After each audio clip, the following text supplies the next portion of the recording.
The salesperson relationship myth. This myth is that you believe that that salesperson, your best salesperson, should look after your best clients. And it's a myth, and we're going to explore in this video why it's a myth and why it's a mistake to do that.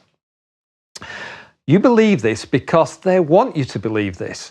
Your salesperson wants to encourage you to believe that they've got the magic relationship with the client because it's an easy way for them to get commissions.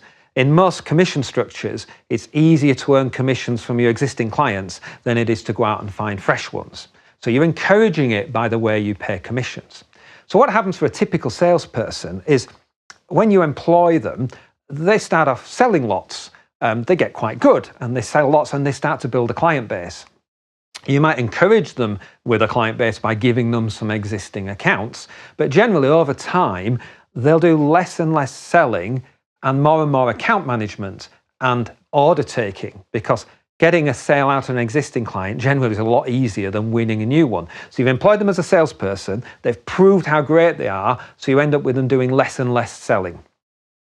So why is this a problem? Well, it's a problem for two reasons. The first reason is the salesperson isn't the best account manager. The better they are at being a salesperson, they actually are less effective at being an account manager. But they're not bad, so they're not so bad that they make mistakes and mess things up and you have to take clients away from them. So they're good enough at doing it, and this is why this myth carries on and the status quo evolves. But the more significant thing, not just their performance, because their performance isn't bad, is they're just way too expensive. So a really good salesperson will be 3 to 5 times more expensive than someone who's actually also better at doing the job. So you shouldn't have your best salespeople looking after your best clients. A little bit about me. I'm Ian Mann. I'm a sales transformation consultant. I previously had a B2B technology business and I took it from zero all the way through to the stock market. I did some really interesting sales process transformations along the way, gave me great efficiency gains. My aim now is to improve your sales efficiency by between 200 and 500% by applying that sales process transformation, but critically combining it with the latest AI agent technology to automate a lot of the things to help support the salesperson. If you like this video, hit subscribe, and whether you like it or not, feel free to comment below. So, why do you believe that your best salesperson should look after your best client? You believe there's some magic relationship there, but that's not the truth. That's not the case. Your clients don't stay with you because of the magic relationship with the salesperson. They stay with you for one thing only, and that's the quality of your service. If you're losing clients, it's because your service isn't good enough. And if you're keeping them, it's because your service is good enough. And we have proof that it isn't about a magic relationship with the salesperson. And when I say we have proof, you've got the proof. Your own experience as a business leader will have proved that the salesperson doesn't have the magic relationship. I'll give you 2 examples. You've got a great salesperson, and unfortunately they move on and they move to a competitor. Now you've got some reasonable employment contracts, so there's a non-compete period of time when they can't talk to your clients. But what happens when that expires? So your previous quite talented salesperson's now with a competitor, they're free to target your clients. What happens? Well, actually very little happens. The only time you generally lose a client is when they've got a personal, like a family relationship with that client. So you just don't lose the clients. Your worries are not proved to be correct. And what about in reverse? You employ a salesperson, they've got some similar non-compete period of time because they've come from a competitor, and they're not that good. You're not really satisfied with them, but in the back of your mind, and they keep reminding you, after the 6 months, 12 months period, whatever it is, they'll then be able to target their previous client base. And that's one of the reasons you employed them, because they came along saying, oh, well, I've got all these great clients. What happens when that period expires? Actually, nothing. They're still not selling. And that magic button that's supposed to be pressed that all these clients emerge from your competitor, those clients don't move. They're not with a competitor because of that salesperson. They're with that competitor because they like the service they're getting. So you've got the proof because that magic relationship doesn't lead to these clients moving around and following salespeople.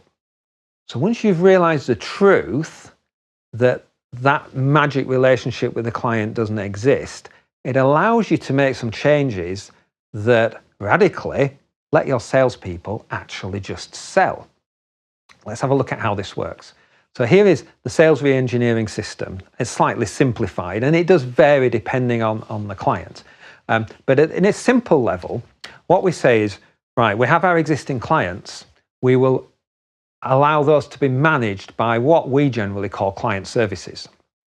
So client services' job is to look after those clients and give them quotes, take orders from them, and generally make sure they're satisfied in what you may well call account management. And we would split marketing efforts so that one part of marketing is just marketing to those clients to try and generate interest from those clients. We then have a separate marketing function, which is to try and turn prospects into clients. And that's where your salespeople are then deployed. Your salespeople aren't looking after your existing clients. Your salespeople are now taking prospects and leads and turning them into clients. So we then give them as much support as possible to maximize their time selling, because in a lot of business-to-business environments, and there's another video that you should watch on this, which I'll put a link to above. In most situations that we come across in a B2B environment, the salespeople are actually spending less than 10% of their time actually selling. So we want that to go from 10% up to 90%. And we do that by not having them account manage and not having them deal with all the other support tasks other than the pure selling activity. Now, there are times when an existing client may need a little bit of magic from a salesperson. Those times might be where you're trying to get them to buy something new, or you think there's a problem with the relationship. So there are times when something may happen where you want a salesperson to get involved, but generally your existing clients don't need the skills of a salesperson. So this is all about maximize the amount of selling that a salesperson does. Sounds radical, doesn't it? But we then take it one stage further. And the stage further is to take some of those activities, and every day we can do more and more of these activities and use AI agents, which is much more cost effective. So we can use AI to support the salesperson and make them do even more selling in a much more cost-effective way. So if you want to know more, we've produced a CEO briefing on sales re-engineering. So click below, get yourself a free copy. Remember, if you like the video, hit subscribe, and whether you like it or not, please comment below. Thank you very much.